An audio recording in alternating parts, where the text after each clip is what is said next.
Sun astro TV நேர்களுக்கு வணக்கம். நம்ம சேனல்ல பாத்தீங்க அப்படின்னா பொதுவாகவே நிறைய ஆன்மீகம் சம்பந்தமான விஷயங்கள தகவல்களை தான் பார்த்தும் தெரிஞ்சுக்கிட்டும் வந்துட்டு இருந்தோம்.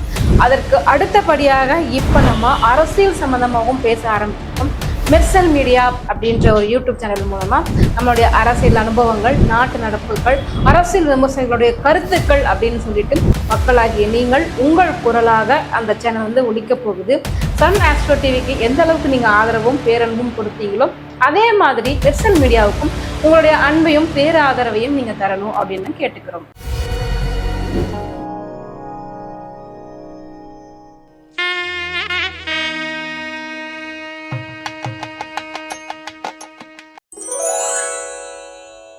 கடகம் ராசி நேயர்களே, இந்த கடகராசி நேயர்களை பொறுத்தளவு 2026 என்பது ரொம்ப ஒரு அற்புதமான ஒரு துவக்கமாக, நீங்கள் நினைத்ததை சாதிக்கக்கூடிய களம் காணக்கூடிய ஒரு நிறைய விஷயங்கள் உங்களுக்கு கைகூடி வரதை நீங்கள் பார்க்கலாம்.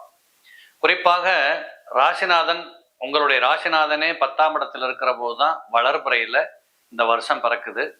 உங்களுக்குள்ள மனோ ரீதியாக, உடல் ரீதியாக ஏற்பட்டிருக்கக்கூடிய தாக்கம், ஒரு கோப குணங்கள், டென்ஷன், எமோஷனல், பொதுவாகவே கடகராசிக்காரங்க ரொம்ப பர்ஃபெக்டா இருக்கணும், கரெக்டா இருக்கணும், இது இப்படித்தான் இருக்கணும், இப்படித்தான் நடக்கணும், இப்படிங்கிற மாதிரி கொள்கையோடு வாழுகின்ற இவங்களுக்கு கொஞ்சம் தொந்தரவுகள் கடந்த வருஷம் நிறைய இருந்திருக்கிறது.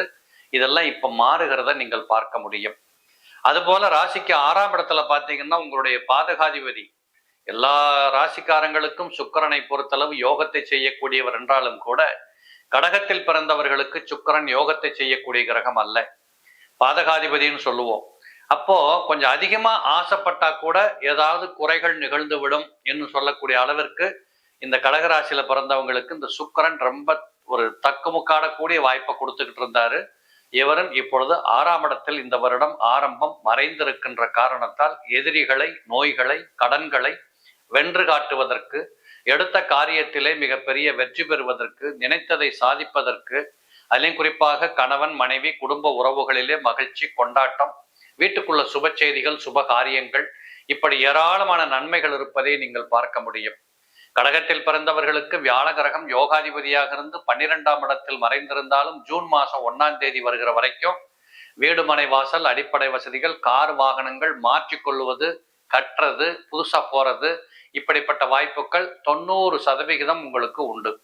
இதை இப்படி சொல்லலாம், விரயம் நடக்கும், அது ஒரு சுப விரயமாக இருக்கக்கூடிய வாய்ப்புகளாக இருக்கிறதுனால காரை மாத்துறது, புது வீட்டுக்கு போகிறது, இப்படிங்கிற சமாச்சாரங்கள் உங்களுக்கு நிறைய கூடி வரக்கூடிய வாய்ப்புகள் இருக்கு.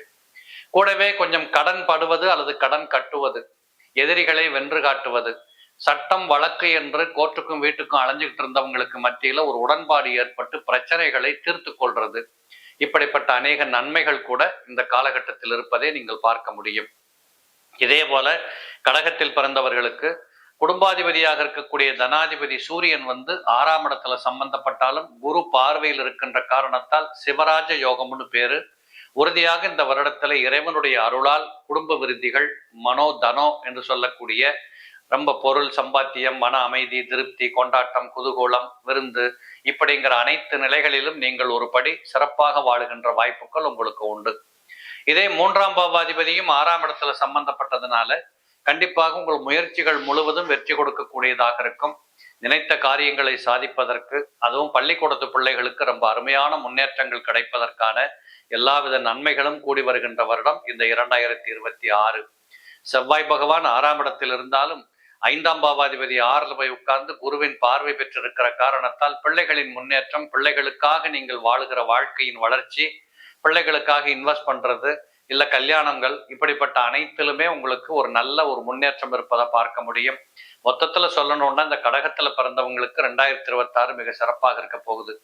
அதே குறிப்பாக 2ஆம் இடத்துல கேது அமர்ந்திருக்கிறார், 8ஆம் இடத்தில் ராகு அமர்ந்திருக்கிறார். இந்த ராகு பகவானையும் குரு பார்த்து கொண்டிருக்கிற காரணத்தால் ஆயுள் ஆரோக்கிய விருத்திகள் ஏற்படும், நம்பிக்கை பிறக்கும், தைரிய வீரிய பராக்கிரமம் உருவாகும், எடுத்த காரியத்தை எப்படி முடிக்க வேண்டும் என்று திட்டமிட்டு செயல்படக்கூடிய விருத்திகள் ஏற்படும். சொந்த தொழில் செய்யக்கூடியவர்களுக்கு அபரிமிதமான லாபங்கள் கிடைக்கும். அந்நிய நாடுகளுக்கு சென்று தொழில் செய்யக்கூடிய, ஏற்றுமதி இறக்குமதி சம்பந்தப்பட்ட தொழில் செய்யக்கூடியவர்களுக்கு நல்ல முன்னேற்றம், நல்ல லாபங்கள், இதெல்லாம் நிறைய கடகத்தில் பிறந்தவர்களுக்கு உண்டு. 2ஆம் இடத்துல கேது சம்பந்தப்பட்டதுனால சில பேர்களுக்கு இந்த பல்லுல கோளாறு வர்றது, இந்த தொண்டை பிரச்சனை, இஎன்டி ப்ராப்ளம், இப்படிப்பட்ட சில துன்பங்கள், அலர்ஜி கோளாறுகள் வருவதாக அமையும். இதையெல்லாம் நீங்கள் கண்டிப்பாக மருத்துவர் உதவியோடு சாதித்துக் கொள்ள முடியும். இதே சனி பகவான் 9ஆம் இடத்தில் அமர்வது என்பது சில குடும்பங்களில் பெற்றோர்களின் உடல்நிலைகளிலே கவனம் எடுத்துக் கொள்ள வேண்டும். குறிப்பாக தகப்பனின் உடல்நிலைகள்ல கொஞ்சம் அதிக கவனம் எடுத்துக்கோங்க. பயணங்கள் போகிற போது கவனமா போயிட்டு வாங்க. தெய்வ தரிசனமாக இருந்தாலும் கூட்ட நெரிசல்ல சிக்கி தவிக்காதீங்க. இப்படிப்பட்ட வாய்ப்புகளையும் நீங்கள் கொஞ்சம் மனசுல பதிய வைக்கணும். கடகத்தில் பிறந்தவர்கள் இந்த வருடத்தில் நிறைய புதுமைகளை செய்கின்ற வாய்ப்புகள் உண்டு. வெளிநாடுகளுக்கு போகணுமா, இல்லை நிறைய படிக்கணுமா, நிறைய சொந்த தொழில் பண்ணணுமா, கடன் வாங்குறது கொடுக்கறது, ஒரு இயல்பாக இந்த கலியுகத்தில் வாழுகின்ற வாழ்க்கையில் எப்படிப்பட்ட போராட்டங்கள், எப்படிப்பட்ட ஒரு சாதனைகளை செய்வதற்கான வாய்ப்புகள் இருக்கோ இதெல்லாம் இந்த வருஷத்துல உங்களுக்கு வாய்ப்புகளாக வரும். தைரியமாக நெஞ்சுறுதியோடு போராடி அருமையாக வெற்றி பெற முடியும். கடகத்தில் பிறந்தவர்களுக்கு இந்த வருடம் மிகச் சிறப்பாகவே இருக்கும். கடகராசி நண்பர்களே, ரொம்ப உற்சாகமாக இருங்க. நீங்கள் ஏன்னா நல்ல காலம் வந்தாச்சு. எப்படி நல்ல காலம் வந்துச்சு சொல்கிறீங்கன்னு கேட்கலாம்ல. நீங்கள் இப்போது இந்த அஷ்டம சொல்லுவாங்க பாருங்கள். கடந்த 2.5 ஆண்டுகளாக உங்களை வச்சு செய்துட்டாருங்க சனி பகவான். என்னென்னா நீதிமானான சனி, நீங்கள் எந்த அளவிற்கு பாவ புண்ணியங்களை செய்திருக்கீங்களோ, பாவங்களை அதிகமாக செய்தவர்களுக்கு அதிகபட்சமான சங்கடங்களையும், புண்ணியங்களை அதிகமாக செய்தவர்களுக்கு குறைவான சங்கடங்களையும் கொடுத்து அந்த இடத்திற்குரிய காரகத்தை நிறைவு பண்ணார். அப்போது ஏதாகிலும் ஒரு சின்ன சங்கடம் கூட இல்லாமல் தப்பித்து வெளியில் வந்திருக்க முடியாது கடகராசியில் பிறந்த நீங்கள். எங்கேயாவது ஒரு சின்ன புள்ளி இருக்கும். இப்போ யாருக்கு பெரிய விமோசனம், முன்னேற்றம், செல்வாக்கு 2026ஆம் ஆண்டில் பார்த்தீங்கன்னா கடகராசிக்கு தான். எப்படி பார்க்கின்ற போது இந்த குரு எங்கே உச்சமாவார கடகராசிக்குள்ள. இப்போ உங்களுக்கு பார்த்தீங்கன்னா 7ஆம் இடத்திற்கும் 8ஆம் இடத்திற்கும் அதிபதி பார்த்தீங்கன்னா சனி. இந்த 2க்கும் அதிபதி பாக்கிய ஸ்தானமான குருவுடைய வீட்டில் போய் சஞ்சரிக்க போறார். ஒரு தெளிவாக நீங்கள் எந்த ஜோசியர்கிட்ட போய் கேட்டுக்குங்க. 12 ராசிக்குள் சனி சஞ்சரிக்கின்ற காலகட்டத்தில், 9ஆம் இடத்தில் சஞ்சரிக்கின்ற காலகட்டத்தில் மட்டும்தான் மிகப்பெரிய அளப்பரிய யோகத்தை அந்த ஜாதகருக்கு வழங்குவார். இப்போ 9ஆம் இடத்துக்கு போறாருங்க சனி. உங்களுக்கு மார்ச் மாதம் 6ஆம் தேதி 9ஆம் இடத்துக்கு போறாரு. 9ஆம் இடத்துக்கு போகின்றவர் பார்த்தீங்கன்னா அவருக்கு 3, 7, 10 பார்வை இருக்கு. அந்த 3, 7, 10 பார்வை என்பது பார்த்தீங்கன்னா உங்கள் ராசிக்கு 11ஆம் இடமான லாபஸ்தானத்திற்கு முதலில் பதிகிறது. கொடுக்கல் வாங்கலில் ஏற்பட்ட நெருக்கடி, ஒரு வியாபாரத்தை ஆரம்பிச்சிட்டீங்க, லாபத்தை பார்க்க முடியல, முதல்ல போட்டீங்க எடுக்க முடியல, இதுவரையிலும் கையை விட்டு காசு போய்கிட்டே இருக்கு, வருமானமே கிடையாது, கம்பெனி மூடிட்டு போயிடலாமா, தொழிலை மூடிட்டு போயிடலாமா, விட்டுட்டு போயிடலாமா, இப்படிலாம் ஒரு எண்ணம் இருக்கு, எதுவுமே சரியில்லை. அப்படியெல்லாம் வாழ்ந்து கொண்டிருந்த உங்களுக்கு பார்த்தீங்கன்னா 11ஆம் இடத்தை சனி பார்க்கின்ற போது அந்த நிலையில் மாற்றம் ஏற்படும். அப்போ பணத்தை எண்ணி பார்க்கக்கூடிய அளவிற்கு, பணப்புழக்கத்துடன் வாழக்கூடிய அளவிற்கு கடகராசினருக்கு இந்த 2026ஆம் ஆண்டு இருக்க போது ஒரு வரி. அடுத்த ஒரு வரி பார்த்தீங்கன்னா 3ஆம் இடத்தை சனி பார்க்கிறார். இது மிகப்பெரிய யோகமான விஷயங்க. 3ஆம் இடம்னா சகோதரஸ்தானம், தைரியஸ்தானம், வீரியஸ்தானம், பராக்கிரமஸ்தானம். கர்மக்காரன் சனி அந்த இடத்த பார்க்கின்ற போது பார்த்தீங்கன்னா ஒரு தைரியம், உங்களையும் மீறி ஒரு துணிச்சல். இப்போ என்ன நிறைய அடிப்பட்டாச்சு இல்லையா, எவ்வளோ அனுபவம் கிடைச்சிருக்கும் உங்களுக்கு வாழ்க்கையில். நீங்களே இப்போ பார்த்தீங்கன்னா ஒரு இராணுவ தளபதி மாதிரி மாறிடுவீங்க, இல்லை இராணுவ வீரர் மாதிரி மாறிடுவீங்க. யாரும் கட்டுப்பட மாட்டீங்க. இதுதான் உலகம், இதுதான் வாழ்க்கை, புரிஞ்சாச்சு, எல்லா மனிதரையும் பார்த்தாச்சு, இனிமேல் நாம வாழணும், அதற்கு என்ன வழி, சரி பார்த்துக்கலாம். இப்படி போயிட்டு 3ஆம் இடத்தில் சனியுடைய பார்வை கிடைக்கின்ற போது துணிச்சல், தைரியம், வேகம், இந்த மந்தமான நிலை கூட மாறிடுங்க. ஆச்சுங்களா? அடுத்து உங்கள் ராசிக்கு 6ஆம் இடத்தை சனி பார்க்குறார். இந்த 6ஆம் இடத்தை சனி பார்ப்பது இன்னொரு யோகம். ருண ரோக சத்துரு ஜெயஸ்தானம் 6ஆம் இடம். அப்போ முதல்ல ருணம் கிடையாது, இனிமேல் உடம்புல நோய் கிடையாது, ரோகம் இல்லை, சத்துரு, சத்துரை வெற்றி பெறக்கூடிய, சத்துருக்களை எதிரிகளை வெற்றி பெறக்கூடிய நிலை ஏற்படும். தொழிலில் போட்டி இருக்கலாங்க, வியாபாரத்தில் போட்டி இருக்கலாம், உறவினர்களுக்குள்ளே பகை ஏற்பட்டிருக்கலாம், உத்தியோகம் பார்க்கறீங்க இல்லையா, அங்க போட்டி தொல்லை ஏற்பட்டிருக்கலாம், மறைமுக தொல்லை ஏற்பட்டிருக்கலாம், மறைமுக எதிரி உருவாகி இருக்கலாம். அவர்கள் எவராலும் இனி உங்களை எதுவும் செய்ய முடியாது. 9ஆம் இடத்தில் சனி சஞ்சரிக்கின்ற காரணத்தினால். சில பேர் கண்டிப்பாக வழக்கு இருக்குல்ல, ஏதாவது ஒரு வழக்கு இருக்கும். அது கோர்ட்டில் இருக்கலாம், ஸ்டேஷனில் இருக்கலாம், இல்லை வேற வருவாய்த்துறையில் இருக்கலாம், எங்கேயாவது ஒரு வழக்கு இருக்கும். இல்லை உத்தியோகத்தில் இருப்பவர்களுக்கு கூட வழக்கு இருக்கும். முன்னேற்றத்திற்காக பதவி உயர்வு கிடைக்கல, இன்னும் பணம் வரல, இப்படி வழக்கு இருக்கும். அந்த வழக்குகளில் வெற்றி பெறக்கூடிய நிலையினையும் 9ஆம் இடத்தில் சஞ்சரிக்கின்ற சனி ஏற்படுத்தி கொடுப்பார். எல்லாவற்றுக்கும் மேலாக முதல்ல ஆரோக்கியத்தை ஏற்படுத்துவார். புரியுதுங்களா?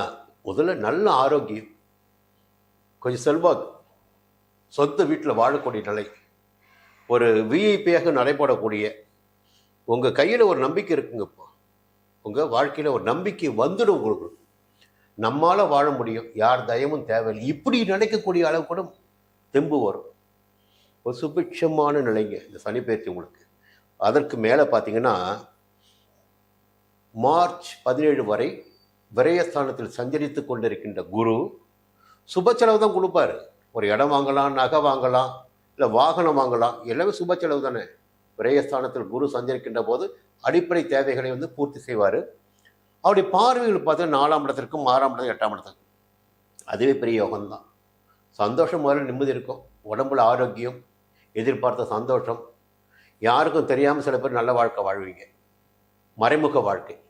புரியுங்களா? 8ஆம் இடத்தை குரு பார்க்கின்ற போது ஒரு மறைமுகமாக வாழக்கூடிய ஒரு சந்தோஷத்தை காணக்கூடிய நிலை கூட சில பேருக்கு இருக்கும். சூட்சம் புரிஞ்சுக்கிங்க இருக்குது, அது சொல்கிறேன். அடுத்து பார்த்தீங்கன்னா மே மாதம் 26ஆம் தேதி ஜென்ம ராசிக்குள்ள ஜென்ம குருவாக உச்சமாக சஞ்சரிக்க போகிறார். அப்போ எவ்வளோ வரணும் வந்துட்டு போகுது, கல்யாணம் ஆக மாட்டேங்குது, இப்படி ஒரு சோகமான நிலை இருக்குல்ல, கவலை இருக்குல்ல. மே மாதம் 26ஆம் தேதிக்கு பிறகு குரு பார்வை சாதகமாக இருப்பதால் திருமண வயதினுக்கு திருமணம் நிச்சயமாக நடந்தேறும். இப்போ கணவன் மனைவிக்குள் ஏற்பட்ட பூசல்கள், பிரச்சனைகள், நெருக்கடிகள் எல்லாம் விலக ஆரம்பிக்கும். இந்த நீதிமன்றத்துக்கு போயிருப்பீங்க டைவர்ஸ், அவங்க கூட பார்த்தீங்கன்னா மறுபடியும் சரி இதை விட்டால் வேறு யார் நமக்கு, இங்கேயே இதை வாழ்க்கை தள்ளிட்டு போயிடும், அந்த முடிவுக்கு வருவீங்க. குழந்தை பாக்கியம் ஏற்படும், சொந்த வீடு கட்ட முடியும். இப்போ எல்லாமே பார்த்தீங்கன்னா குருவுடைய சஞ்சாரமும் சரி, சனியுடைய சஞ்சாரமும் சரி சாதகமாக இருக்கிறது. இந்த நேரத்தில் ஒரு விஷயம், 2ஆம் இடத்துல கேது இருக்காரு. நல்ல நிலைமை வருதுங்க, கையில் பணம் வருது, ஒரு பதவி வருது, செல்வாக்கு வருது, உங்களுக்கு வசதி வாய்ப்புகள்லாம் கூடுது. அப்போ உங்கள்கிட்ட என்ன வரும்னா உங்கள் வார்த்தையில் கொஞ்சம் வேறு விதமான விஷயம் இருக்கும், அலட்சியம் இருக்கும், கோபம் வெளிப்படும், கொஞ்சம் எடுத்தெறிஞ்சு பேச ஆரம்பிப்பீங்க. அப்படி செய்துவிடக்கூடாது என்பதற்காகத்தான் 2ஆம் இடத்தில் கேது சஞ்சரித்து கொண்டிருக்கிறார். இப்போ கடகராசிக்காரங்களை பார்த்தீங்கன்னா வாயை விட்டுட்டு சகலத்துக்கு ஆளாவாங்க. அந்த நிலைமை நவம்பர் மாதம் வரையில் இருக்குங்க. எப்படி? நவம்பர் மாதம் வரையில் வார்த்தைகளில் கவனம் தேவை. குடும்ப உறவுகளை அனுசரித்து செல்வது நன்மையை ஏற்படுத்தும். பணப்பழக்கத்தில் எச்சரிக்கை தேவை. முடிஞ்சு போச்சுங்களா? அதே நேரத்தில் 8ஆம் இடத்துல ராகு இருந்து கொண்டே இருக்கிறார். 8ஆம் இடத்துல ராகு இருக்காரு, மறைமுக விஷயங்களில் உங்களை ஈர்ப்பு ஏற்படுத்தும், இழுத்துக்கொண்டு போய் விட்டுடும்.